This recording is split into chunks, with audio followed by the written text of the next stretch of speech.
কমলতা নয়ন ভবদবৰহন গহনবৰ শয়ন নপৰা নপৰা পৰশতয় গময় অভয় অভয় অভয় মমহৰ সতয় কৰতৰ বৰসৰ হতদশ বদন খগচৰ নগধৰ কনধৰ সৈন্য জগদগ মুপৰ বহুভয় তৰণ পৰাপদ লয় কৰ কমল জনয়। গুৰু মহেন্দ্ৰ কন্দলীয়ে শংকৰদেৱৰ এনে প্ৰতিভা দেখি বুজি পাইছিল যে শংকৰদেৱ ভৱিষ্যতে এজন ডাঙৰ পণ্ডিত হ'ব আৰু শংকৰক সকলো ছাত্ৰৰ ওপৰতে ওজা ছাত্ৰ পাতি দিলে আৰু শংকৰদেৱ বুলি সকলোকে ক'বলৈ আদেশ দিলে।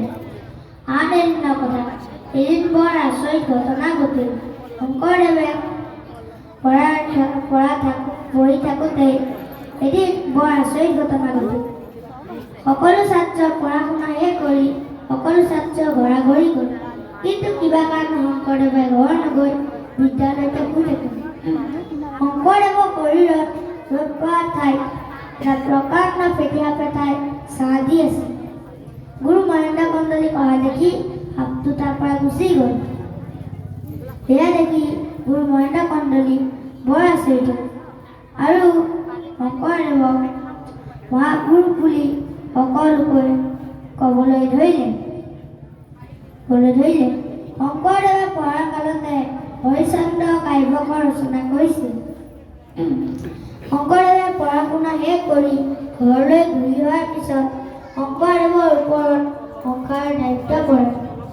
তেওঁৰ ককাক শিৰোমণি বিষয়া বা শিৰোমণি ভূঞাক উঠাই দিলে। শংকৰদেৱে দৈৱতাৰে শাসন কাৰ্য চলাবলৈ ধৰিলে আৰু শংকৰদেৱ 21 বছৰৰ পিছত শংকৰদেৱ বিবাহবৰ্ষ আবদ্ধ হ'ল। শংকৰদেৱে বিয়া কৰা পত্নীৰ নাম আছিল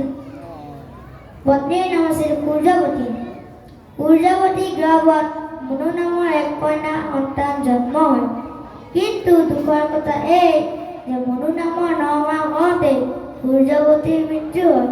এনে কম সময়তে নিজৰ পত্নীক হেৰুৱাৰ বাবে শংকৰদেৱ বহুত দুখিত হয় আৰু হৰিলৈ মুনুক বিয়া দিয়াৰ পিছত নিজৰ সা সম্পত্তি জোঁৱায়েকৰ হাতত অৰ্পণ